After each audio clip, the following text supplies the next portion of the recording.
Railway HMIS प्रशिक्षण video में आपका स्वागत है। इस वीडियो में हम मरीजों के लिए HMIS मोबाइल ऐप के बारे में बताने जा रहे हैं। इस वीडियो में दो भाग शामिल है। पहले भाग में हम ऐप की स्थापना और पंजीकरण प्रक्रिया के बारे में बताएंगे। दूसरे भाग में हम ऐप में उपलब्ध सुविधाओं और कार्य क्षमताओं के बारे में समझाएंगे। पहले भाग में हम निम्नलिखित 6 विषयों के बारे में बताएंगे। पहला, ऐप स्टोर से ऐप को कैसे खोजें और इंस्टॉल करें। दूसरा, ऐप में कैसे रजिस्टर करें, ऐप में लॉगिन कैसे करें, प्रत्येक कार्ड धारक ऐप में अलग से कैसे लॉगिन कर सकता है, ऐप में एक उपयोगकर्ता से दूसरे उपयोगकर्ता पर कैसे स्विच करें, ऐप से कैसे बाहर निकले और लॉग आउट करें। पहले भाग को 6 सरल चरणों में समझाया जाएगा। पहला चरण, एंड्रॉइड प्लेटफॉर्म या iOS प्लेटफॉर्म पर ऐप स्टोर खोलें। दूसरा, कृपया ऐप का नाम रेलवे HMIS खोजें। फिर सही नाम और लोगो के साथ सही ऐप का चयन करने के बाद ऐप डाउनलोड और इंस्टॉल करें। उम्मीद नंबर दर्ज करें और पेशेंट लॉगिन पर क्लिक करें। पंजीकरण उम्मीद नंबर पर आधारित होगा। यदि उम्मीद नंबर अब तक जनरेट नहीं हुई है तो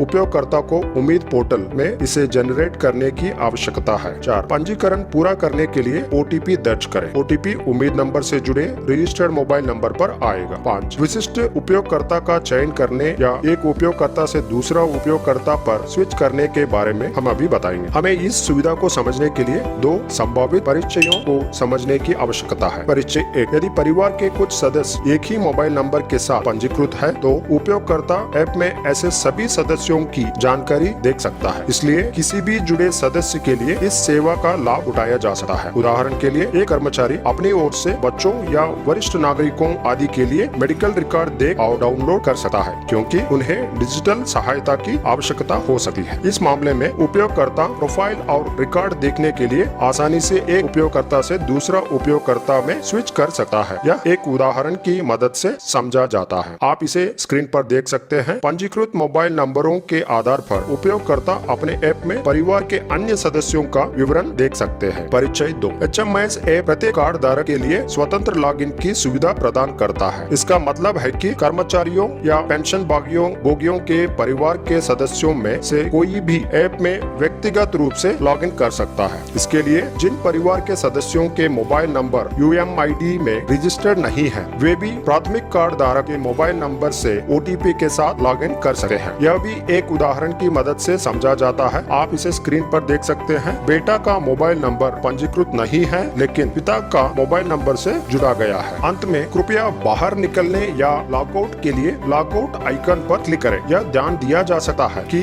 रोगी लॉग आउट किए बिना ऐप से बाहर निकल सकता है। इस मामले में अगली बार ऐप खुलने पर आगे OTP की आवश्यकता नहीं है, लेकिन यूजर लॉग आउट करता है तब लॉगिन के लिए फ्रेश OTP जरूरी है और OTP उम्मीद नंबर से जुड़े रजिस्टर्ड मोबाइल नंबर पर आएगा। अब हम वीडियो के पार्ट 2 में आएंगे। यहाँ हम निम्नलिखित 5 विषयों की व्याख्या करेंगे। पहले, ऐप के पहले संस्करण में उपलब्ध फीचर्स क्या है। दूसरा, OPD पंजीकरण पर्ची कैसे देखें। तीसरा, OPD डॉक्टर प्रिस्क्रिप्शन कैसे देखें। चौथा, लैब रिपोर्ट कैसे देखें। 5, रिपोर्ट कैसे साझा और डाउनलोड की जा सकती है। ऐप के वर्तमान संस्करण में OPD पंजीकरण स्लिप, OPD डॉक्टर प्रिस्क्रिप्शन और लैब रिपोर्ट्स को देखने और डाउनलोड करने वाली 3 फंक्शनलिटीज है। कृपया ध्यान दें कि अतिरिक्त सुविधाओं को धीरे धीरे चरणों में जारी किया जा रहा है। इस भाग को निम्नलिखित 4 सरल विशेषताएं के रूप में समझाया जाएगा। पहला, कैसे OPD पंजीकरण पर्ची देखें और डाउनलोड करें। सबसे पहले, रोगी को OPD परामर्श के लिए अस्पताल में पंजीकरण के बाद उत्पन्न होने वाली पर्चियों को देखने के लिए क्यू नंबर स्लिप विकल्प का चयन करना होगा। अब रोगी से संबंधित सभी पर्चियां तिथिवार और स्पेशलिटी वार प्रदर्शित की जाएंगी। जब रोगी विशिष्ट पर्ची को सिलेक्ट करता है तो यह कमरा नंबर, क्यू नंबर आदि की जानकारी प्रदर्शित करेगा, जो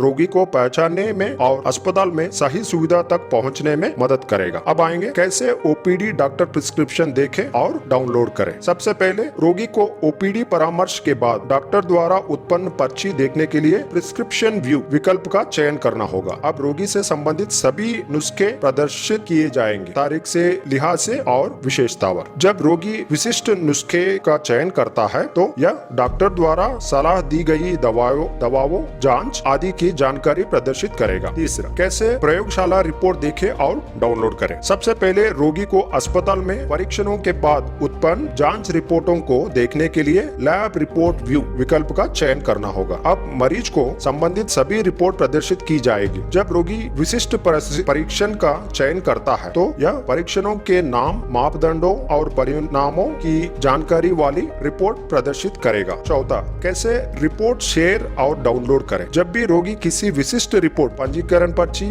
या प्रिस्क्रिप्शन या लैब रिपोर्ट का चयन करता है तो यह ऐप में विवरण प्रदर्शित करेगा। उसके बाद रोगी को स्क्रीन के शीर्ष दाईं ओर शेयरिंग आइकॉन पर क्लिक करना होगा, जो मोबाइल फोन में डाउनलोड करने के साथ साथ साझा करने के लिए विभिन्न विकल्प दिखाएगा। हमें उम्मीद है कि आपको यह HMIS रोगी ऐप के पहले संस्करण के बारे में जानकारी उपयोगी लगी होगी। धन्यवाद।